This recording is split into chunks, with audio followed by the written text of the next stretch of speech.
the old line is everybody has a plan until they get punched in the mouth. And the business plan gives you an opportunity to reflect on that and say, the business is moving in a direction that was different from how I originally thought it would move. Have I adjusted the other areas of the business in a way that aligns with the pivot or the new approach?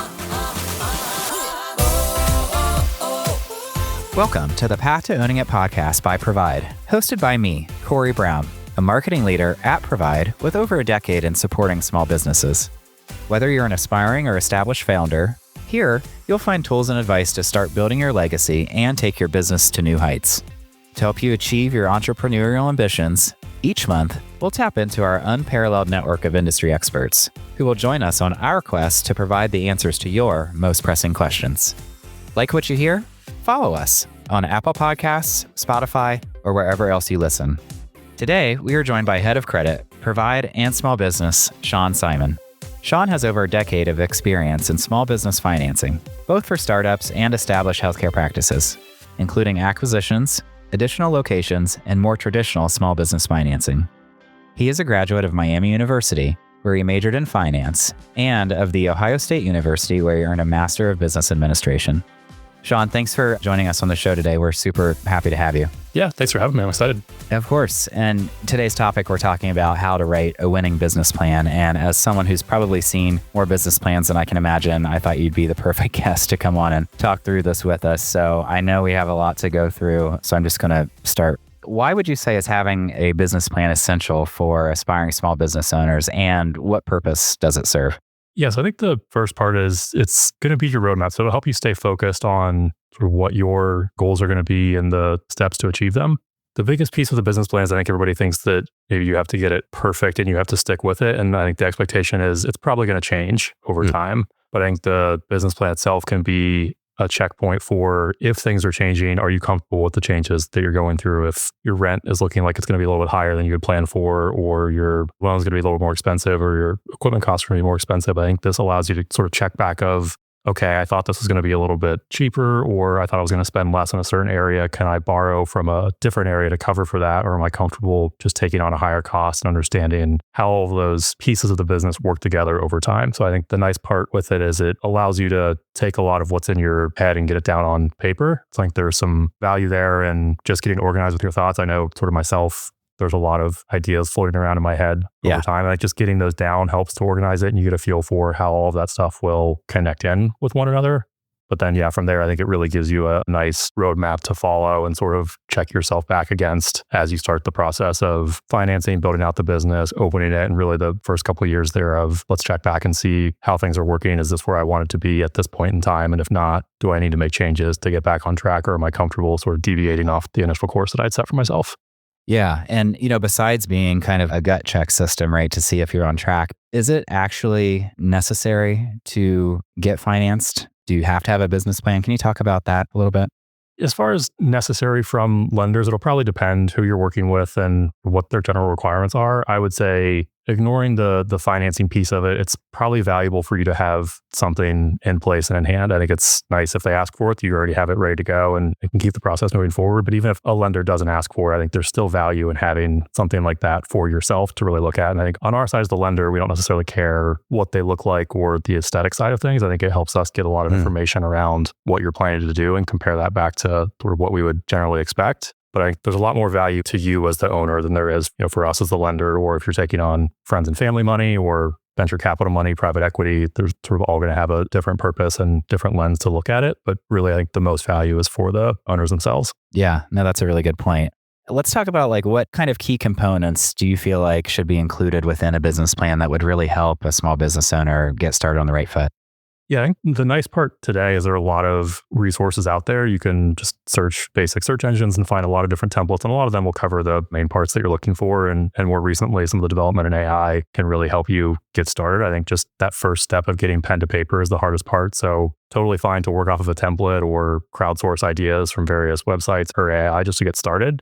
It's not going to be yours right out of the gate, but I think it can at least help get a draft together, and then you can start to iterate on and kind of put your flair to it. For me personally, I really like to work off of the rule of three. It helps me organize my thoughts. So usually I kind of break things into a bucket of three different categories, and then from there, sort of three subcategories. So the three big ones for me are the broader vision and strategy for your business, your general business operations, and then the finance and financial framework side of things. So within the vision and strategy, you'll have things like your executive summary, your vision and mission, the goals, both short-term, long-term. And then the really critical part is your unique value propositions, or what's going to set apart your business relative to other businesses in your area and who you'll be competing against. You'll also have a business description, industry focus. I know we're very healthcare focused, so that probably takes a little bit of a backseat. I think everybody kind of knows what the business will be if you're a healthcare provider, but your target audience might be different depending on the clientele you're hoping to serve, as well as, again, kind of what's going to make you competitive, what's going to set you apart from other competitors in the space, and why is a potential patient or customer going to pick you over them. Also within this category, you would have some things like your market analysis. Who are your competitors and what are the trends in that market? If it's really overly saturated with similar businesses to yours, is there enough of a customer base in that specific area for you to come in and really compete with some of the established practitioners and other offices in the area, or does it make sense to potentially go somewhere else? Again, a lot of this stuff, there's no necessarily right or wrong answer, but this helps you get started in mapping out of tying all the pieces of the model together of here's what I'm trying to do. Does all this stuff make sense and work together, or do I need to tweak some things based on the results that I'm getting for these categories? Yeah, thanks for laying that all out for us. I'd like to kind of take some of those pieces and parts you mentioned and dive into those a little bit deeper. Sure. So can you talk about the difference between a mission and vision statement and how they shape the direction of one's business plan? Yeah, I actually wouldn't mind getting your thoughts on this as well. I know you and your team have a lot of coverage there. So my stance on it is the difference is the time horizon in which they're focused. So I think the mission statement defines why your business exists and what it does today. I think it tends to be a little bit more action oriented. So when you get up in the morning, when you get into your office and you meet with your staff, what are the things that we're going to try to accomplish today? What sort of service are we going to offer our customers? Are we very focused on a very high-end white glove treatment? Are we focused on efficiency, moving them quickly, being a low-cost provider? All of those things can work really well. They don't all necessarily work well together, but I think it's very today focused on what are we trying to accomplish. And I think the vision tends to be a little bit more longer term focused, and they'll tie in really well together. But the vision is, what are those daily activities going to help you evolve your practice into on a longer term horizon? What do you want the business, or if you're looking to expand into multiple locations, have kind of a broader reach or broader services that you'll offer? What's the long term play, and how does the mission kind of evolve over time to reach that longer term goal? But again, I'm curious to get your thoughts because I know your team's pretty focused on those as well. Yeah, no, I think you nailed it, honestly. Yeah, we always see the vision as kind of more of that future state, like where do you ultimately want to end up, right? And then the mission is more, like you mentioned, those kind of day-to-day activities that are going to get you to that ultimate vision that you had for your practice or your small business. So I think you're spot on. It's okay if those change too. I think that's, again, that's where the mission and vision as well as the business plan overall will evolve over time. And I think it's sort of your checkpoint of, I'm a year in, I'm 3 years in. Is the mission still the same as it was before? Or do I want to go down a different path? Am I seeing different trends in my area or different trends in our country where I want to move into a different niche of my small business, not necessarily just healthcare, but more broadly of, I'm starting to learn what customers like, what they don't like, what I like, the type of services that I like offering. And maybe that changes. And again, that's okay. I think it's just understanding why your business is changing and making sure that it's a conscious choice and it's not just sort of a drift that's accidental over time, where that can very easily happen, that a business can kind of evolve without realizing it, and it can turn into something that maybe you're not as happy with if you're not watching it closely. From a lending perspective, like as the lender, is that okay from your eyes as well, that it changes over time? Yeah, ultimately, I think anybody who invests in your business or gets you a loan, their primary interest is going to be making sure that that investment is recouped. So I think as long as the business is performing well, it's okay if the model changes. If you started out on something more high patient flow, maybe low patient touch as far as your time, and involved into something that's fewer patients but higher quality of care, spending more time with each patient, I think either of those is okay. They can both work, and they can both work really well as long as it's working. I think where we see people sometimes struggle is they kind of get stuck between two or maybe even three conflicting business models, where it can be really challenging to kind of be everything to everybody, where I think that starts to get distracting and overwhelming when they don't necessarily go well together. Yeah, for sure. And to determine where you're headed or where you want to go, I'd imagine market research is a part of what informs that decision. So do you think that's worth the investment for small business owners to do initially? And how would they go about that? Yeah, it can certainly be very valuable to understand if you're going to open a business in a certain area and serve a certain type of clientele. One, just understanding, does that align with the makeup and the demographics of that area? If you're going to try to serve very high-end patients? Are there people in that area that have disposable income where you can offer them some services that maybe aren't covered by insurance or a little bit more expensive or more on the cosmetic side? So like it's certainly very helpful, as well as understanding what competitors are already in your area. I think we tend to look for ratios of population to provider. And if that ratio starts to get a little bit too far off, I think we start to question, are there enough customers in this area to draw from for a new business to be successful? And that answer still might be yes, but I think it's a question worth understanding before you get too far down that path. I think you can sort of go both routes with it. I think there are a lot of great companies and providers out there that can help you through that market research part of it. But also if you want to go down a free version of it or try to do some of your own research, I think you can do that as well. And again, just kind of going by a little bit of what I just said, understanding what providers are in the area they're going to be offering a similar service to what you're trying to offer isn't something that you necessarily need to have a consultant helping you with. So I think you can get pretty far down that path. I think there are some that are out there that can, offer a value a step beyond what's available on the free side of things. Absolutely. And, with your finance background, I'm curious, how can business owners prepare realistic financial forecasts for their business plan? And what types of financial statements do you think should be included or would be helpful? Yeah, I think the projections that you want to put together will want to show, how do you plan to ramp the business up? I think obviously day one, you're probably not going to have a full patient load. So how do you go from 0 patients to a full patient load? And what sort of time horizon do you think that can happen on? I think we see people ramp things up very quickly at times, and it'd be a little bit more delayed than they expected. But again, I think it's one of those areas where it's your checkpoint. If you're 6 months in and you're not as far along as you thought you would be, revisiting that and figuring out, why hasn't it grown faster? Were my expectations unrealistic, or did I not do enough marketing or marketing in the right way? How am I drawing in patients? Is it not working the way that it should have? But I think having some benchmarks to compare against is going to be really helpful. I think there are a lot of doctors and providers that have gone through the startup process before you. And I think there are a lot of consultants and companies that can give you information of, this is what a one doctor practice in Texas or Ohio or Florida did in their first year and second year and third. So I think having some of those benchmarks to work off of is great, as well as the expense percentages. We look at a lot of dentists and veterinarians and providers, so we understand with a pretty high level of detail what their wages expense should be relative to their revenue, supplies, lab, rent. A lot of that's public information, and they won't all be exactly in those percentages, but understanding how all those work together with your revenue. And if an expense gets too far out of line, what's that going to do for your bottom line? And are you earning enough to support yourself and your family and your loan in the process? Yeah. So let's say I've got this all together. I've got my mission and vision statement. I've done my market research. I have my projections. I need to put pen to paper. You had mentioned some AI tools that are available that you would maybe suggest. Is there anything specific or just any other tools or software that you'd recommend to really get this business plan created?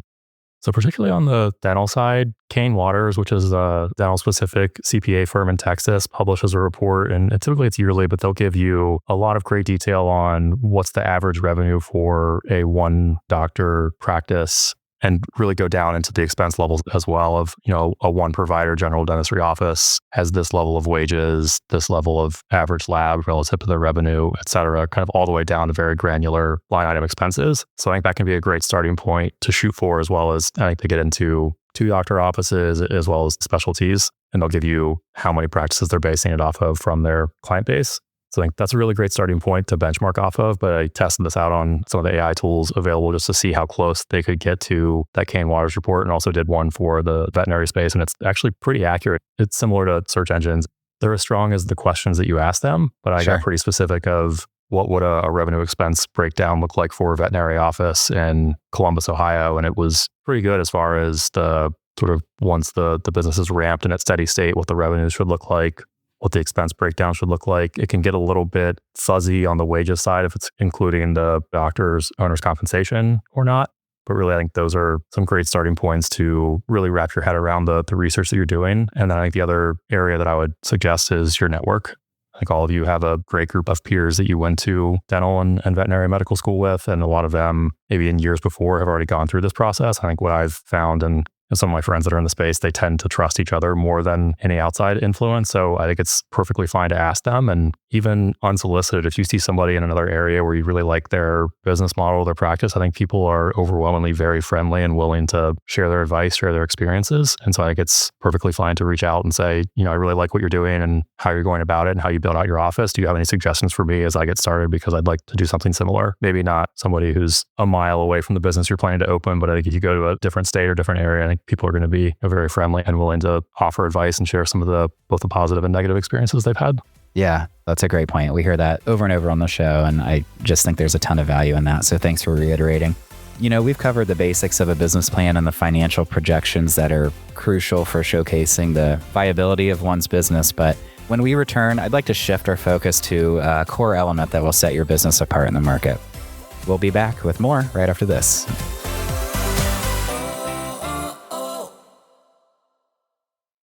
Ready to take your practice to the next level? Meet the Provide Card, the credit card built specifically for healthcare practice owners. Available in addition to your Provide practice loan, with the Provide Card, you'll be transported to a world of new opportunities for your practice, where you can access the spending power you need to build your legacy. You can earn rewards on all purchases, all the time, with no rotating categories and no point expiration. At Provide, we're creating the future of personalized banking for healthcare practice owners. To learn how to apply for the card that makes your purchases go the extra mile, contact your Provide representative or visit getprovide.com/providecard for more information, including rewards terms and conditions.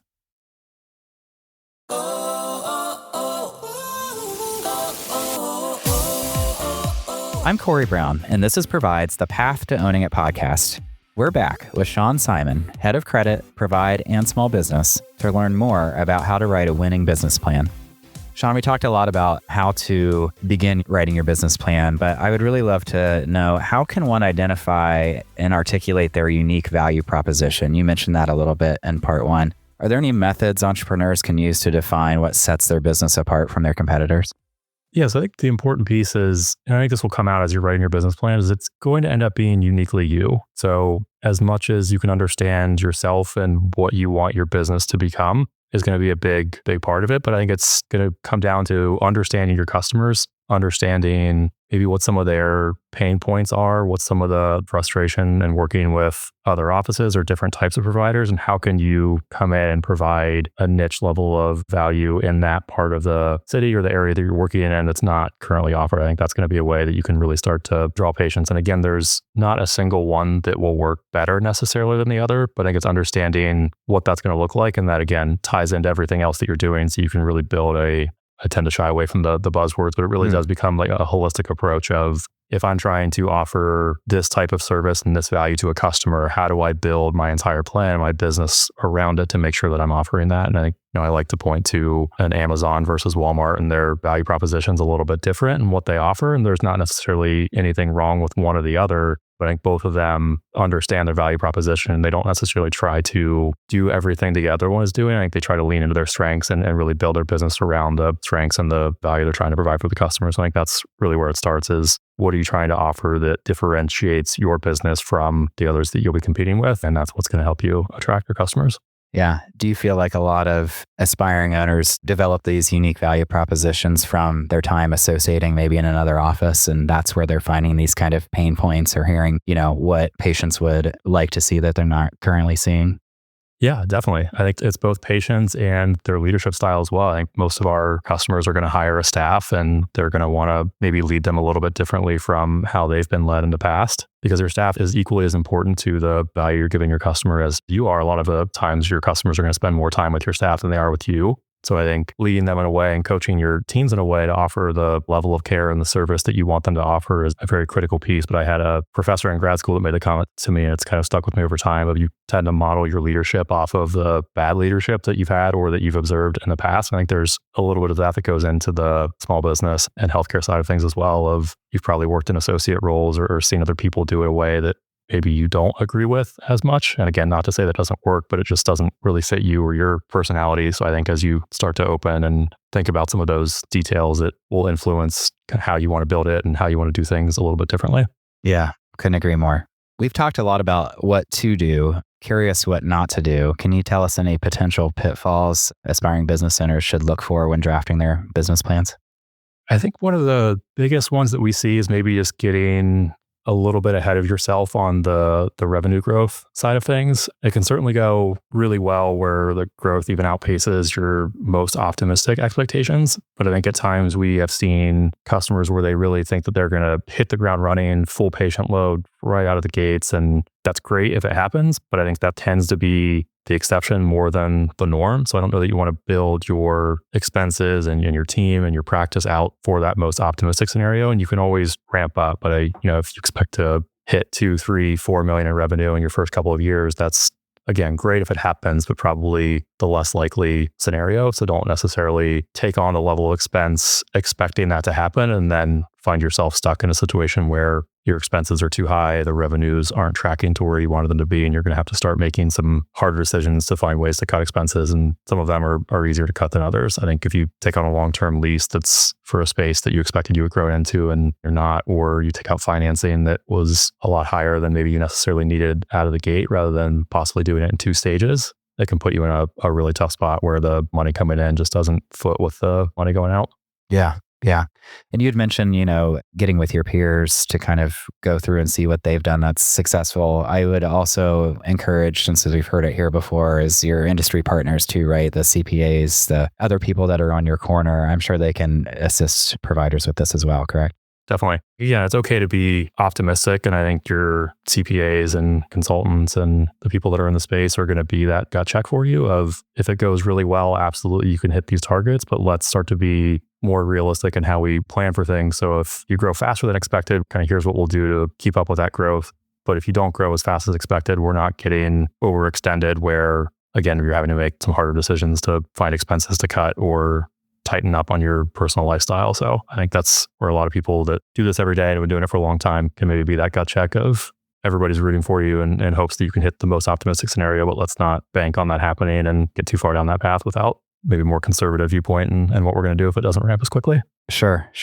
Once the business plan is finished, can you tell us how entrepreneurs should use it to guide their business operations? Again, it kind of ends up being your roadmap. So I would periodically check back and compare of how things are going with how you thought they were going to go. It's not always going to be exactly what you expected. I think the old line is everybody has a plan until they get punched in the mouth. And at some point during this process, you're going to get punched in the mouth and you're going to have to adjust from where you thought things were going to go or how you expected to build things out. But that again, the business plan gives you an opportunity to reflect on that and say the business is moving in a direction that was different from how I originally thought it would move. Am I okay with that? And have I adjusted the other areas of the business in a way that aligns with the pivot or the new approach? Or, if I'm shifting the type of customers that I'm going after, do I need to shift how I'm coaching my staff to bring them into the office and treat them? Or do I need to start looking at being credentialed with different insurance providers to align with that? So a lot of it can sort of help you tie back of if I'm off course, am I okay with being off course? And have I adjusted the other parts of the business to align with that? Do you have a recommendation of how often one should be kind of checking back in with the business plan as they continue to grow their operations? I suspect in most of our heads, we're doing that daily. Yeah. I would say on the financial side, probably quarterly starts to be a good cadence. I think you should at least monthly understand what your revenue is, maybe not get as granular as down to each individual expense, although there's a lot of tools out there that can probably help you do that. But the quarterly check-in is probably a good place to go back. And your business plan is not going to be so long that it takes a while to go back and take a look at it. I think periodically just rereading it. I think I've done that with myself over the years of here's how I thought things were going to go. How close did I get it? And do I want to change some things to get closer to where I wanted to be? Or am I okay with going down a different path? But yeah, at least initially quarterly. And I think your advisors are going to have a lot of recommendations for check-ins as well. I think a lot of CPAs will suggest quarterly early on, maybe semi-annual, but I think they'll kind of help guide you down the path of this is the right cadence to be revisiting things and making sure that we're still where we want to be. Yeah, absolutely. Let's talk a real world scenario. Let's say I'm an aspiring entrepreneur looking for financing to start my own business. I develop my plan, it hits your desk, and not that it ultimately decides whether I'm approved or not, but what are you really looking for within this business plan? What are those key tips that you can give our listeners? It probably comes down to the opposite of some of the pitfalls that I mentioned of not trying to do too many things at once. The jargony term is not try to boil the ocean. I think focus on just a couple of areas and be really good at them. And then if you really nail those, I think it's okay to revisit and consider expanding in the future. But I think trying to do too many things at the same time and right at the start can be a recipe for some challenges. But for us, I think we look for things like a clear vision and strategy, which we talked about. The financial projections are a big part. I think we certainly don't mind seeing the optimistic case, but if you're going to put, if everything goes perfectly, here's where I am, I would say maybe as a supplemental page to that, here's how things go. If they don't go as well, will be helpful to us as the lender, and to a lot of investors. It would suggest that you understand it might not go as well as you want it to, and you have a plan in place, and you know kind of what you'll do if it doesn't ramp at the speed that you're initially expecting. And then just sort of the experience of your team. Who are you pulling on to help give you advice? How are you going to handle the hiring part? And again, like I said, the staff that you hire is going to spend as much, if not more time with your patients as you. So figuring out who you're going to hire when, not getting maybe too far ahead of yourself. I don't know that you'll have to have a full staff reflective of a full caseload day one, but if things ramp in line with your expectations, when do you add the hygienist or the second hygienist? When do you bring on a full-time office manager or billing, et cetera, to make sure that we're not day one hiring everybody and kind of ramping up with the business as the business ramps? Yeah. Of all the business plans you've seen, is there one or a few that stick out in your mind as being the best and why they were so memorable? The one that sticks out the most would have been in the early days of Provide. I think it was back in 2017, and we weren't doing a lot of startups back then. We were still a pretty young lender where I think we wanted to focus more on established businesses and acquisitions for a while, but there were a handful of startups that we did. And I remember working with one where I had asked for a business plan and she didn't have one yet. And I kind of felt bad that I was sending her down this path. I think I sent her an email later that said, it doesn't need to be like pretty. I'm just trying to get a feel for how you're going to build it, what you expect to happen. And I think her response was like, no, I think this is a great exercise for me. I'm going to put the full work into it. And a few days later, I think she came back with a 20-page document that really covered essentially everything that we have talked about here. It had her marketing plans and budget, her financial forecast, her pricing model, staffing. She had gone through a lot of patient demographic research, who her competitors were, what was going to set her apart. Wow. She had her mission and vision. So I think that was all really cool to see her put that level of thought into it. But the part that probably sticks out to me and the coolest part was about a year later, I was attending a conference in her city and actually got to go to the grand opening. So it was really fulfilling to get to go see that and really see her take what was just a plan and a plus or minus 20-page document and turn it into reality. So I think it was a full circle moment for me to see her be there. And it was a beautiful office. I know she had some trade-offs during the process where I think she had to cut some budget in one area to focus on another, but it turned out just phenomenal. And like a sort of weird level of pride that I was just proud of myself that I got to play a very small part in her building that out. And obviously over the years, I've quietly checked back in to see how she's doing. I think she's doing great. So I think it's been fun to see that go from as us as an early lender and a pretty young company at the time as well. Yeah. Kind of build together and see her have her own success during that time. Yeah. What an awesome story. Thank you for sharing that. Final thoughts you can leave our listeners with on this topic? The biggest thing that I will say is it's going to be hard. You're going to run into some challenges. And I think we more broadly tend to only put the best parts out there for everyone else to see. So I think if you're looking at LinkedIn and think that it's going perfectly for everybody else that's posting day one open or opening my second office, or a lot of those highlight reel celebratory moments can make it feel like I'm the only one that's struggling with this and I'm the only one who doesn't have it all figured out. And I would say it's not the case. Everybody has challenges. Everybody's going to have moments where they don't think they're going to make it, or this is way harder than I thought it was going to be. So I think just being conscious of that, and then also don't be shy of reaching out to friends, family, peers. You can call us if you want to, if you're just feeling like it's overwhelming and you're stuck or you just need somebody to talk to. I think it's 100% okay. And I'll say more doctors than not go through some version of that. So don't be shy of reaching out and telling somebody or asking for help, because I think it can feel like a moment where you sort of want to go within and keep it to yourself. But it's definitely something that we all go through. So it's going to be hard. That's okay. The other piece is between some of those hard moments, try to find a little bit of joy in it. Just the small milestones of you signed your lease or the construction part of it's done and the equipment's coming in. It's starting to look like a real office. Obviously, day one, grand opening's a big piece. Your first patient, your first check from an insurance company. All those are great, just little moments of working toward your ultimate goal. And I think it can get to be stressful to the point that you don't just take pause and enjoy those moments. But I think during this process, I also suspect that most of us will be really energized by it, of you're taking your destiny in your own hands. And it's something that not a lot of people have the ambition to do. It is really rewarding. I think there are moments along the way where it's okay just to take pause and be proud of yourself for what you're doing. What a great outlook and perspective to have. I hope that everybody really hears that and takes that in. So thank you for sharing that, Sean. And thank you for just sharing all your expertise with us today. I really can't imagine a better person to advise people on writing their business plans. And I really appreciate you taking the time. So thank you. Yeah, of course.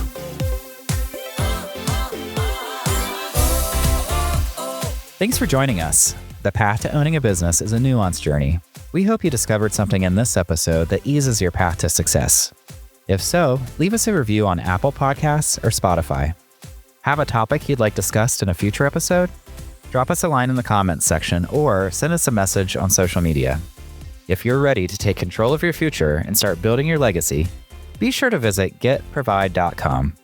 You can view our resources page for more helpful tools, learn how our all-in-one financial and banking products can help you on your path to business ownership, and pre-qualify for financing in under 2 minutes with no impact on your credit score. The Path to Owning It is brought to you by the team at Provide, with support from Slide 9 Agency. And it's produced by PodCamp Media, branded podcast production for businesses. podcampmedia.com. Producer Dusty Weiss, editor Emily K. Singer. For Provide, I'm Corey Brown. Thanks for making us part of your journey.